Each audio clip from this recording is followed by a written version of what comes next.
Hello, my name is Cynthia Snyder. Dr. Susan Loeb and I would like to present our poster, Barriers and Facilitators to Conducting Clinical Research During a Pandemic. The historic COVID-19 pandemic disrupted traditional research practices on a wide scale as in-person research practices were temporarily paused by universities for participant safety. Researchers agreed that modifications to existing processes were needed to be able to continue research activities. An in-process study is used as a case example to illustrate process adaptations to continue research along the original project timeline. The purpose of the study was to explore the attitudes, beliefs, and sleep patterns of adolescents who use mobile phones within the bedroom setting after lights out.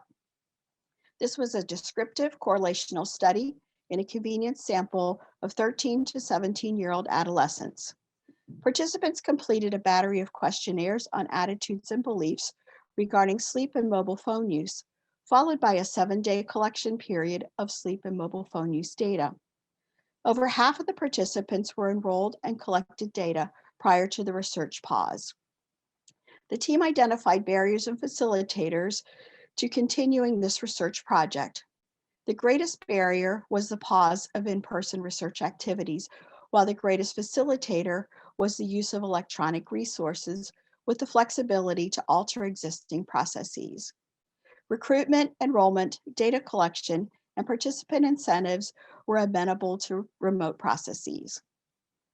IRB approval was obtained for a dual protocol for in-person and remote methods. Electronic adaptations included transition from in-person recruitment to a combination of Study Finder, an online research database, and a social media post with the Study Finder link.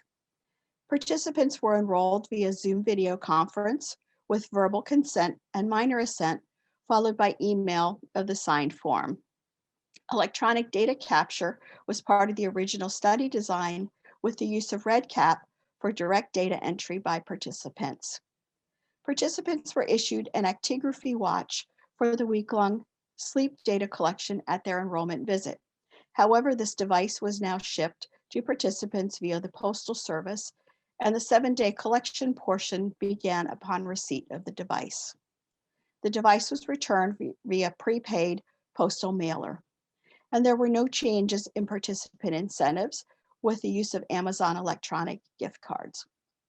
Identification of barriers and facilitators to research combined with dual processes enabled the researchers to pivot as needed. Risks with electronic resources are related to privacy, confidentiality, and security concerns with social media recruitment and use of a video conference platform. Social media recruitment may result in a homogeneous sample, limiting generalizability of the findings.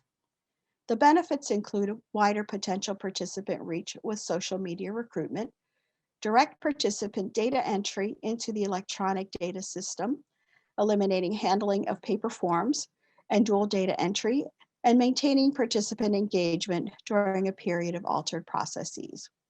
Researchers need to develop the traits of ingenuity, flexibility, and adaptability to continue research practices.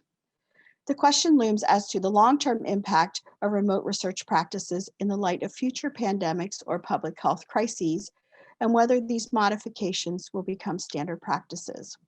This should serve as a call to action for researchers to evaluate current processes and consider dual methods to adapt to rapidly changing situations. This project was funded by the Penn State College of Nursing and Beta Sigma chapter of Sigma Theta Tau. Thank you for your attention.